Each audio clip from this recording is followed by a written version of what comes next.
የአሲምባ ፍቅር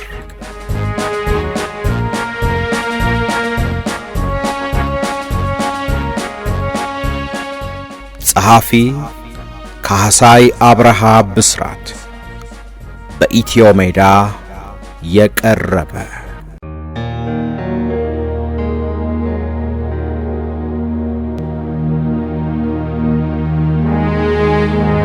ክፍል 10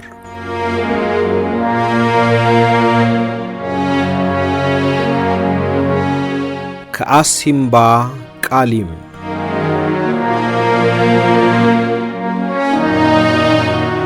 ከእርማት እንቅስቃሴ በኋላ የሰራዊቱ ቁጥር እየበዛ ሲሄድ ከፍተኛ የበላይ አመራሮች ጣኮ የጠቅላይ አመራር ኮሚቴና የጠቅላይ ፓርቲ አመራር ኮሚቴዎች ጠፓአኮ የሚባሉ ሁለት ከፍተኛ የሰራዊቱ አመራር ኮሚቴዎች ተመሰረቱ። ጠአኮ ወታደራዊ ከፍተኛ አመራር ሲሆን ጠፓአኮ ደግሞ የፖለቲካ ጉዳይ ከፍተኛ አመራር ኮሚቴ ነው። በዚህ መሰረት የጠፓአኮ አባላት ጌዲዮን፣ ፀሐዬ፣ ጋይም፣ ታሪኩ ጋዙና ዘለቀ ሆኑ። የጠአኮ አባላት ደግሞ ሮባ፣ መዝሙር፣ ለምለም፣ አበጀ፣ ዳዊት፣ እንድሪያስና ጸጋዬ ደብተራው ሆኑ። ሰራዊቱ በሶስት አሃድ የትግራይ የጎንደርና የወሎ ጦር ሰፈር ተብሎ ሲከፈል ሁሉም የየራሳቸው የበላይ ወታደራዊ መሪ እንዲኖራቸው ተደርጎ ተዋቀሩ። የትግራይ ወታደራዊ መሪ ጌራ፣ የፖለቲካ ጉዳይ ኃላፊ ፀሐዬ፣ የጎንደር ወታደራዊ መሪ ጅግሳ፣ የፖለቲካ ጉዳይ ኃላፊ ግርማይ ሲሆኑ የወሎ ወታደራዊ መሪ ደግሞ ግዳይ፣ የፖለቲካ ጉዳይ ኃላፊ ደግሞ ሐዋዝ ሆኖ አንድ ኃይል 3 ጋንታዎች አሉት። እያንዳንዱ ኃይልም ወታደራዊ መሪና ምክትል፣ የፖለቲካ ጉዳይ ኃላፊና ምክትል ይኖራቸዋል። ከእርማት እንቅስቃሴ በኋላ ደግሞ የፓርቲ ተወካይ የሚባሉ ተጨማሪ የፖለቲካ ኃላፊዎች አመዳደብ ተጨምሯል። አንድ ጋንታ በአማካይ ከ15 እስከ 20 የሚሆኑ አባላት ያሉት ሲሆን እያንዳንዱ ጋንታ የጋንታ ወታደራዊ መሪና ምክትል መሪ፣ የፖለቲካ ጉዳይ ኃላፊና ምክትል ኃላፊ ይመደብለታል። የጋንታ ወታደራዊ መሪና ምክትሉ የጋንታዋን እንቅስቃሴ በሰዓት ለመምራት እንዲመቻቸው በቀንና በሌሊት ሊታይ የሚችል የእጅ ሰዓት ይሰጣቸዋል። ጋንታዋ ስትንቀሳቀስ አባላቱ በመስመር ተሰልፈው ይሄዳሉ። በሰልፉ ላይ ጋንታ መሪ ከፊት፣ ምክትል መሪው ደግሞ መካከል ይሆናሉ። ሰራዊቱ ወደ ወሎና ጎንደር ለመሄድ ጉዞ የጀመረው በግንቦት ወር 1968 ዓመተ ምህረት ነበረ። እንደተለመደው ሁሉ ጉዞአችን በሌሊት ነበረ። ጋንታ መሪና ምክትሉ ተራ በተራ እየተቀያየሩ የማደሪያ ስፍራችንን ይቃኛሉ። የጸጥታ ሁኔታ በማጣራት ተረኛ ጥበቃዎችንም ይቆጣጠራሉ። ጋንታ መሪው የማታ የጥበቃ ኃላፊ ሆኖ ካደረ በቀጣዩ ቀን ምክትሉ በተራው የጥበቃ ኃላፊነቱን ተረክቦ ይሰራል። የአስተኛኘታችንም ሁኔታ ሁል ጊዜም እንደተከበረ ነበረ። አብሩክ ሲባል ሁሉም በያለበት ቁጢጥ ይላል። አቀማመጡም ፊትና ኋላ በመሆን ከሁለት አቅጣጫ ለመመልከት በሚያስችል መልኩ ነበረ። በምንም ሁኔታ ወደ አንድ አቅጣጫ ብቻ መመልከት አይፈቀድም። ይህም ማሰላለፍ የመጨረሻ ተሰላፊ ወደ ኋላ፣ ከፊት ያለው ደግሞ ወደፊት እንዲመለከት ሲያደርግ፣ በመሃል ያሉት ደግሞ ግራና ቀኝ እንዲመለከቱ ያስችላል። ተረኛ የጥበቃው ኃላፊ ጥበቃ የሚቆምበትን አመች ቦታ ይመርጥና ያስታውቃል። ችግር ሲኖር ቶሎ እንዲገኝ ነው ያለበትን ቦታ የሚያሳውቀው።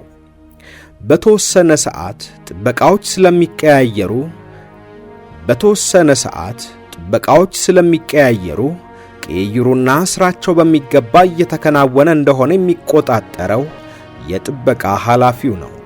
ማለዳ ላይ የጋንታ መሪዎች ተነስተው አካባቢውን ከተመለከቱና ሰላማዊ መሆኑን ካረጋገጡ በኋላ የጋንታው አባላት ለጉዞ እንዲዘጋጁ ያደርጋሉ። ከጉዞ በፊት ዕቃ እንዳልተረሳ ከተረጋገጠ በኋላ ጋንታዋ መንቀሳቀስ ትጀምራለች።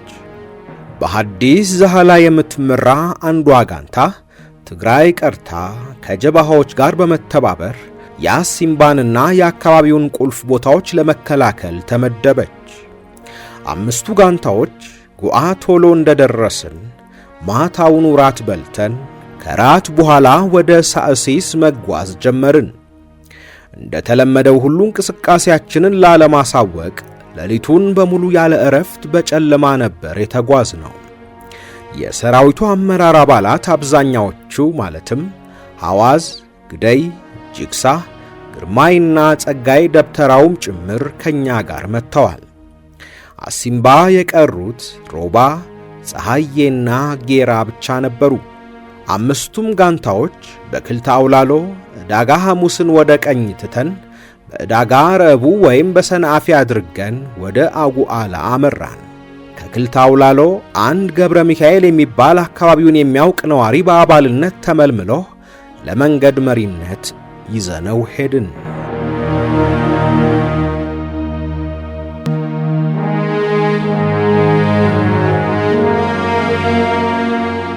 ሐይቅ መሳህል ስንደርስ 4ቱ ጋንታዎች ወደ አጉላአ ሲሄዱ እኔ የነበርኩባት ጋንታ ሐይቅ መሳህል እንድትቀር ተደረገች።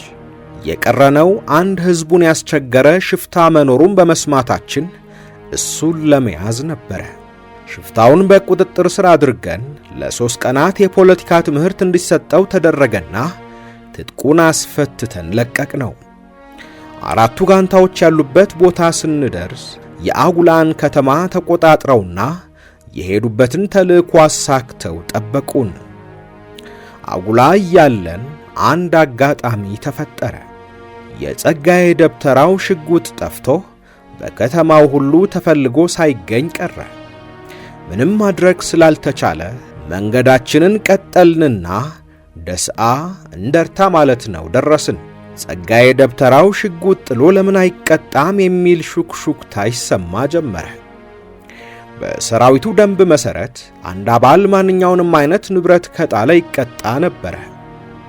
ሁሉም ዕቃ በጥንቃቄ መያዝ ስላለበት እንኳንስ ሽጉጥን ያክል ትልቅ ነገር ኩሽክም የጠፋበት ምጣድም ረስቶ የመጣ ደብተርም የረሳ ሳይቀር ይቀጣል። እንደ ጀማል መሳሪያ የባረቀባቸውና የተቀጡም ነበሩ። በመሆኑም ጸጋዬ ደብተራው ሽጉጥ መጣሉ ከተሰማ በኋላ ለምን አልተቀጣም የሚል ጥያቄ ተነሳ። እኔም እውነት ነው ለምንድነው የማይቀጣው ብዬ አስተያየት ሰጠው። ወሬው ጸጋዬ ደብተራው ጆሮ ደረሰ። አጉላን አልፈን አራጉሬ ወደምትባል ትንሽ ከተማ በመሄድ ላይ ያለን ጸጋዬ ደብተራው ጠራኝና ሄድኩኝ። ጸጋዬ ደብተራው ሽጉጥ ጥሎ ለምን አይቀጣም ብለህ ተናግረሃል እንዴ ብሎ ጠየቀኝ። አዎ ተናግሬያለሁ። ሁላችንም በእኩል የምንታይ ጓዶች ከሆነን መሳሪያ የባረቀበት ኩሽክም የጣለ ቦርሳም የጠፋበት ስለሚቀጣ ሁላችንም እኩል መሆን አለብን ብዬ ነው የተናገርኩት አልኩት።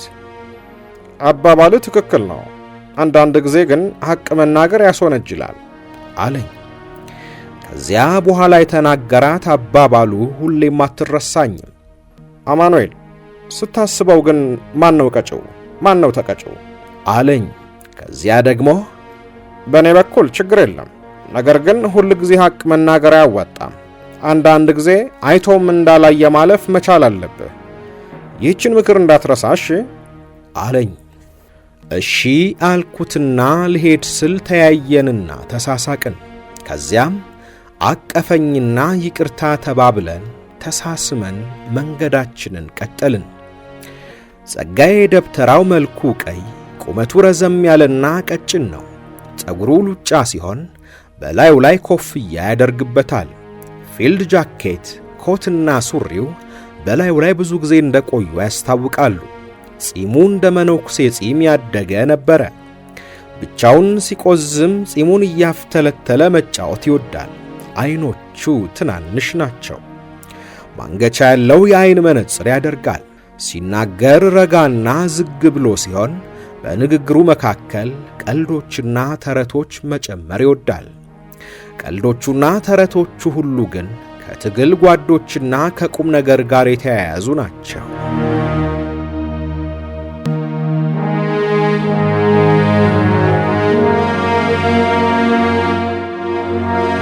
ጸጋዬ ግለኝነት የማያጠቃው ከራሱ ይልቅ ለሌሎች ጓዶች የሚጨነቅና ቅድሚያ የሚሰጥ ነበር። ምግብ በምንመገብበት ጊዜ አንድ ሰው ምግቡን ቀድሞ ከጨረሰና ቅር ብሎት ከተመለከተ ጸጋዬ የራሱን ድርሻ ሲሰጥ ማየት የተለመደ ነበር። በበረሃ ውስጥ ከሚፈትኑን ችግሮች አንዱ የነበረው የልብስና የፀጉር ቅማል ነበር። መቼም ማከክን ተላምደነው እጃችን ሥራ ፈቶ አያውቅም። ችግሩ ጠንከር ሲልም ለማስታገስ እርስ በርስ መቀማመል የተለመደ ሲሆን ጸጋዬን ግን የሚያህለው አልነበረም። ጊዜ ኖሮት አንድ ሰው ሲያክ ካየ ዝም አይልም። ጠጋ ብሎ ይለቅምለትና እናት የልጇን አራስ እንደምትደባብስ ሁሉ እርሱም በደስታ ይደባብሳል። በተለይ ሰፋ ያለ ጊዜ ካለው እርሱ እንዲቀምለን ተራ የምንገባበት ወቅት እንደነበር ትዝ ይለኛል። እሱ ግን አይሰለችም። የእርካታ ስሜት ነበር የሚታይበት። እኔ የነበርኩበት ጋንታ መሪ ዘሚካኤል፣ ምክትል ጋንታ መሪ በርሄ ወይም ሀጎስ በዛብህ፣ የፖለቲካ ኃላፊው ደግሞ ዘላለም ነበሩ። ሦስቱም የአመራር ሰዎች ለስብሰባ ተጠርተው ሄደዋል። ጋንታዋን እንድመራ የተወከልኩት እኔ ነበርኩኝ። ከስብሰባ ሳይመለሱ ውለው አደሩና የነበሩበትን ቦታ ባለማወቃችን ወደ የት እንደምንሄድ ግራ ገብቶን በደረስንበት መንደር አደርን። ነጻነት ማንጁስ ዋርድያ በነበረበት ማለዳ ከራዛ ዘመቻ ከእንትጮ ጠፍቶ የሚመለሱ የታጠቁ ዘማቾች በአካባቢያችን ሲያልፉ ጠራና አሳየኝ። እኔ ደግሞ ፍሱህ ገብራይንና መገርሳ አብረውኝ እንዲሄዱ ጠይቄ ሁሉንም ማረክናቸው። ትጥቃቸውንና ብረታቸውን ተቀብለን ዕቃችንንና ስንቃችንን አሸክመን ከአቅማችን በላይ ሁለት ብረት ተሸክመን ስንሄድ እነ ዘሚካኤል ሲመጡ መንገድ ላይ ያገኘናቸው። እነዚህ ደግሞ ከየት የመጡ ሰዎች ናቸው? ምን አድርገውስ ነው የያዛችኋቸው? አሉን። ማርከናቸው ነው አልናቸው። መልእክት አልደረሳችሁም ብለው ጠየቁን። መልእክት እንዳልደረሰንና በግምት ወደፊት እየሄድን እንደነበር ነገርናቸው። ጥቂት እንደተጓዝን ከሌሎቹ ጓዶች ጋር ተገናኘን። አመራሮቹ ስለማረክናቸው ሰዎች ጉዳይ ተነጋገሩና ብረቱ እንዲመለስላቸው ወሰኑ። ምክንያቱም በዚያን ወቅት ሁላችንም ታጥቀናል። እንዲያውም አንዳንዶቻችን ሁለት ብረት የያዝንም አለን። ጠብመንጃዎቹም የድሮ ጠብመንጃዎች ስለነበሩ ለሕዝቡ በመስጠት ለፖለቲካና ለመቀስቀሻ ብንጠቀምበት ይሻላል። ለምርኮኞቹ ማስጠንቀቂያና ትምህርት ተሰጥቶ እንዲለቀቁ ተወሰነ። ብርሃነ ኢያሱ ጥሩ የፖለቲካ ትምህርት ሰጥቶ ብረታቸው እንዲሰጣቸው አደረገ። ውሳኔው ያልጠበቁት ስለነበረ ምርኮኞቹ ደስ አላቸው። በእኔ ኃላፊነት የተማረኩት ሰዎችም በሰላም በመለቀቃቸው ተደሰትኩኝ።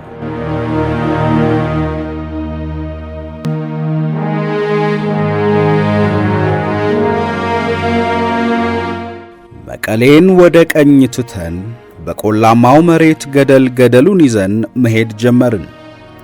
ቆላ ውስጥ የእንደርታ አካል የሆነች ሽክት ወይም ደርግ አጀን የምትባል የእርሻ መሬት ያለባት ከተማ አለች።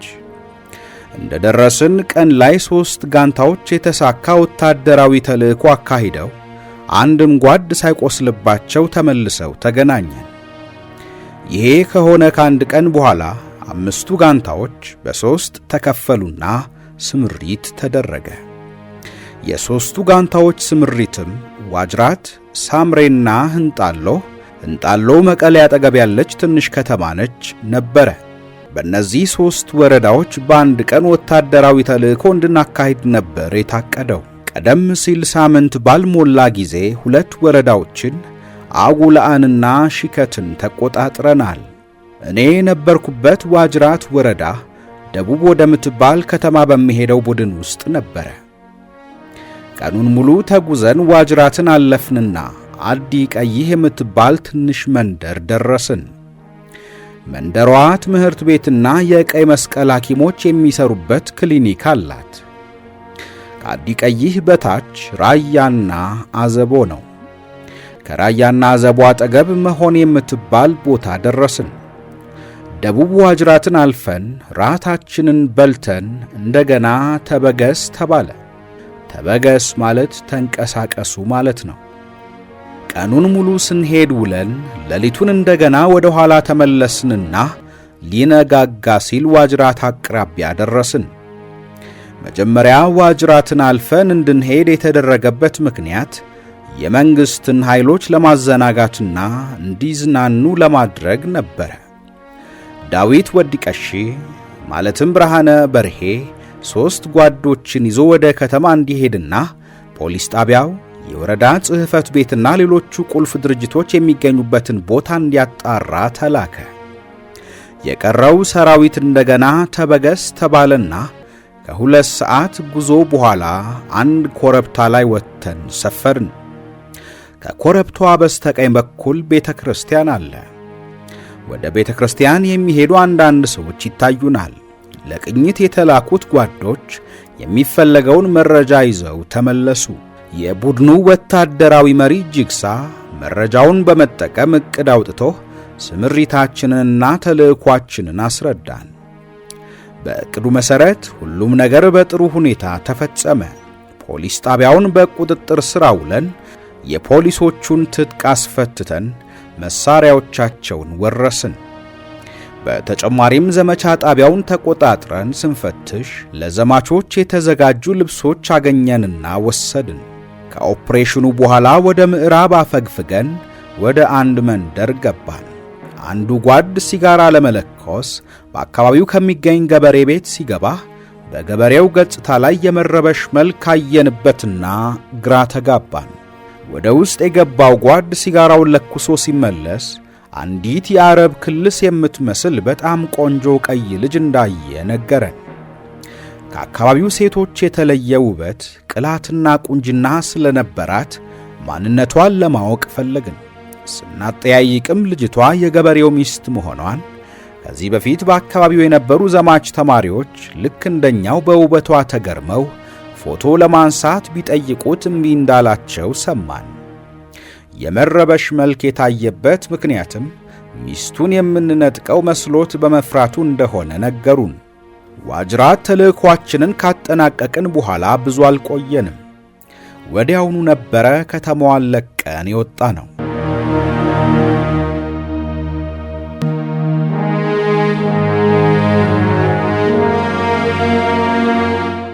እንደርታ አካባቢ ስንደርስ አረፍንና ሕዝቡ የሚበላና የሚጠጣ ይዞ ካለንበት ቦታ ድረስ በማምጣት በጥሩ ሁኔታ አስተናገደን። የእንደርታ ሕዝብ ብረት የያዘ ጀግና የሚያደንቅና የሚያከብር ሕዝብ ነው። እኛን የተመለከቱን ግን በጀግና ዓይን ብቻ አልነበረም። ብዙዎቻችን ወጣቶች መሆናችንን፣ አቀራረባችንም በተለምዶ ከሚያውቁት የሽፍታ ባህሪ የተለየ ስለነበረ ልዩ ስሜት ተፈጥሮባቸዋል። አንዳንዶቹ ሴቶች እልል ሲሉ፣ አንዳንዶቹ ግን እያዩን ያለቅሱ ነበረ። አንዳንዶቻችን ልጆች መሆናችንን ሲያዩ እናቶቻችሁ እንዴት ይሆን እንኳን የወለዳችሁ እኛም እናለቅሳለን፣ እናንተ በረሃ ወጥታችሁባቸው ከቶውንስ እንዴት አድርገው ተኝተው ያድሩ ይሆን እያሉ አለቀሱ። በመጨረሻም ተሰናብተናቸው ለመሄድ ስንንቀሳቀስ ዳቦና ቆሎ በየነጠላችን ይቋጥሩልን ነበረ። የእንደርታ ዳቦ በጣም የታወቀ ነው። ከዚያ በኋላ የሄድነው ወደ ሐረቆት ነበረ። ወደ ሳምሬና እንጣሎ ከተላኩት ጋንታዎች ጋር እዚያው ሐረቆት ላይ ተገናኘንና ለ3 ቀናት ረፍት አደረግን። ሐረቆት በእንጣሎና በሳምሬ መካከል የምትገኝ ትምህርት ቤት ያለባት ትንሽ መንደር ናት። ሳምሬ ኮረብታ ላይ ያለች ከተማ በመሆኗ በጣም አደገኛ ቦታ ናት። ወደ ሳምሬ የሄደው ቡድን ሳምሬ ላይ ነግቶበት አንድ ላንድ ሮቨር መኪና አግኝተው አደጋ ላይ ከመውደቅ ለጥቂት እንደዳኑ ነገሩን። መኪናውን አስገድደው በቀጥታ ወደ ፖሊስ ጣቢያው በመግባት ነበረ ችግር ሳይፈጠር ተልእኳቸውን አጠናቀው የወጡት። እንጣሎ ለመቀሌ ቅርብ ነች። ወደዚያው የሄደው ቡድን ተልእኮውን ለማሳካት ባደረገው ሙከራ ተኩስ እንደተከፈተ አንድ የፈጥኖ ደራሽ ረዳት መጥቶ ነበር።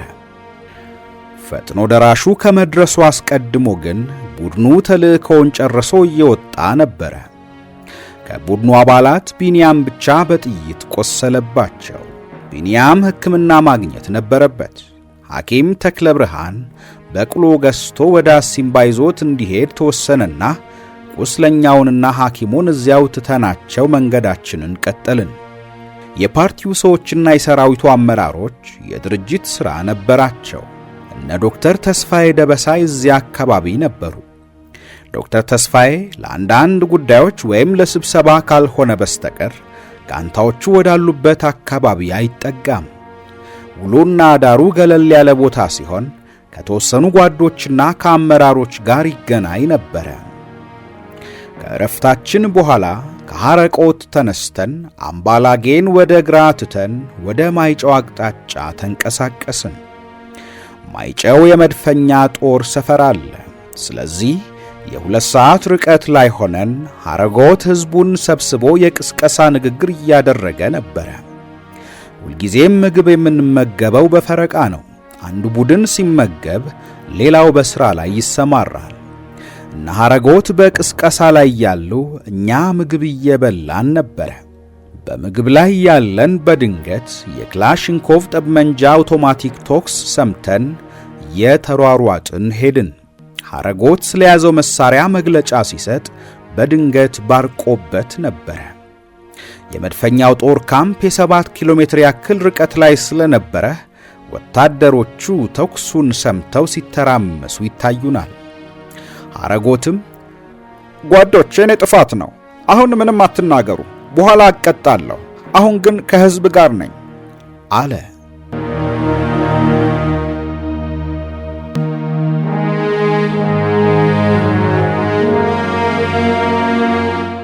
ውድ የኢትዮ ሜዳ ቤተሰቦች የአሲምባ ፍቅር መጽሐፍ ትረካ ክፍል 10 አብቅቷል። በቀጣይ ክፍል 11ን ይዘንላችሁ እንቀርባለን።